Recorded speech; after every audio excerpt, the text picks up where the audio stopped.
എയോവിൻ കൊടുങ്കാറ്റ് ഭീതിയിൽ UK കൊടുങ്കാറ്റെത്തിയത്. ഇതുമായി ബന്ധപ്പെട്ട് അപൂർവമായൊരു റെഡ് വെതർ മുന്നറിയിപ്പ് പ്രഖ്യാപിക്കുകയും ചെയ്തിട്ടുണ്ട്. കൊടുങ്കാറ്റ് ബ്രീസ്റ്റോൾ മുതൽ ലണ്ടൻ വരെ അപകടം വരുത്തിയേക്കുമെന്നും അതിനാൽ അതീവ ജാഗ്രത വേണമെന്നും കാലാവസ്ഥാ നിരീക്ഷകർ മുന്നറിയിപ്പ് നൽകുകയും ചെയ്തിട്ടുണ്ട്. എയോവിൻ കൊടുങ്കാറ്റ് വെള്ളി ശനി ദിവസങ്ങളിലായി രാജ്യത്തെ വിവിധയിടങ്ങളിലായി വീശിയടിക്കുമെന്ന മുന്നറിയിപ്പാണ് പ്രധാനമായും നൽകിയിട്ടുള്ളത്. സ്കോട്ട്ലൻഡിന്റെ ചില ഭാഗങ്ങളിൽ മണിക്കൂറുകളിൽ 100 മൈൽ വേഗതയിൽ കാറ്റ് വീശുമെന്നാണ് നിലവിലെ പ്രവചനം. കാറ്റിൽ പറന്നുയരുന്ന അവശിഷ്ടങ്ങൾ കാരണം ജീവന് അപകടമുണ്ടാകാമെന്നും അതുപോലെ വൈദ്യുതി തടസ്സത്തിനും കെട്ടിടങ്ങൾക്ക് കേടുപാടുകൾ സംഭവിക്കുന്നതിനും പൊതുജനങ്ങൾ തയ്യാറെടുക്കണമെന്നും മുന്നറിയിപ്പിൽ പ്രധാനമായും വെളിപ്പെടുത്തുന്നുണ്ട്. സ്കോട്ട്ലാൻഡിലെ ഭൂരിഭാഗം സ്കൂളുകളും ഇന്ന് അടച്ചിടുകയും ചെയ്തു. രാവിലെ 10 മുതൽ പ്രാബല്യത്തിൽ വന്ന റെഡ് അലർട്ട് കാരണം പൊതുഗതാഗതവും കാര്യമായി മുടങ്ങി. സാധ്യമാകുന്നിടത്തെല്ലാം പൊതുജനങ്ങൾ വീട്ടിൽ തന്നെ തുടരാനുള്ള നിർദ്ദേശമാണ് നിലവിൽ നൽകിയിട്ടുള്ളത്. വൈകുന്നേരം 5 മണി വരെയാണ് അലർട്ടുകൾ നിലനിൽക്കുന്നത്. സ്കോട്ട്ലൻഡിലെ ചില ഭാഗങ്ങളിൽ വളരെ അപകടകരമായ സാഹചര്യങ്ങൾ ഉണ്ടാകുമെന്ന് വ്യാപകമായ നാശനഷ്ടങ്ങൾ ഉണ്ടാകാനും സാധ്യതയുണ്ടെന്ന തരത്തിലും മുന്നറിയിപ്പുകൾ നിലനിൽക്കുന്നുണ്ട്.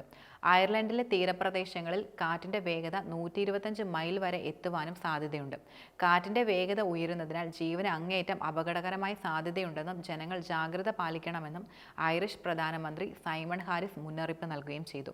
അതേസമയം ബ്രിട്ടനെ വിറപ്പിച്ചിരിക്കുകയാണ് ഡാറ ചുഴലിക്കാറ്റ്. കൊടുങ്കാറ്റിനെ തുടർന്ന് രാജ്യത്തെ വൈദ്യുതി ബന്ധം തകർന്നു. 10,000-കണക്കിന് വീടുകളിലാണ് പ്രധാനമായും വൈദ്യുതി മുടങ്ങിയത്. കൊടുങ്കാറ്റുണ്ടാകുമെന്ന് റെഡ് അലർട്ട് നൽകുകയും ചെയ്തിരുന്നു.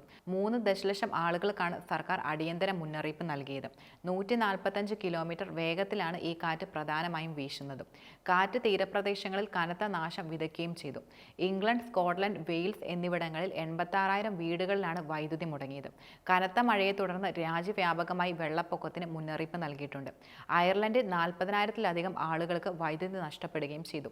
ഗതാഗത ശൃംഖലകളെയും ഈ ദുരന്തം സാരമായി ബാധിച്ചിട്ടുണ്ട്. ഇതിനെ തുടർന്ന് നെറ്റ്വർക്ക് റെയിൽവേ വെയിൽസ് വടക്കൻ തീരത്ത് ട്രെയിൻ സർവീസുകൾ നിർത്തിവെക്കുകയും ചെയ്തു. വെയിൽസിനും തെക്കൻ ഇംഗ്ലണ്ടിനും കുറുകെയുള്ള പ്രധാന പാലങ്ങൾ അടയ്ക്കുകയുണ്ടായി. അപകടകരമായ സാഹചര്യങ്ങൾ കാരണം ഡബ്ലിൻ വിമാനത്താവളത്തിലും നെതർലൻഡിലെ ഷിഫോൾ വിമാനത്താവളത്തിലും വിമാനങ്ങൾ റദ്ദാക്കുകയും ചെയ്തിട്ടുണ്ട്.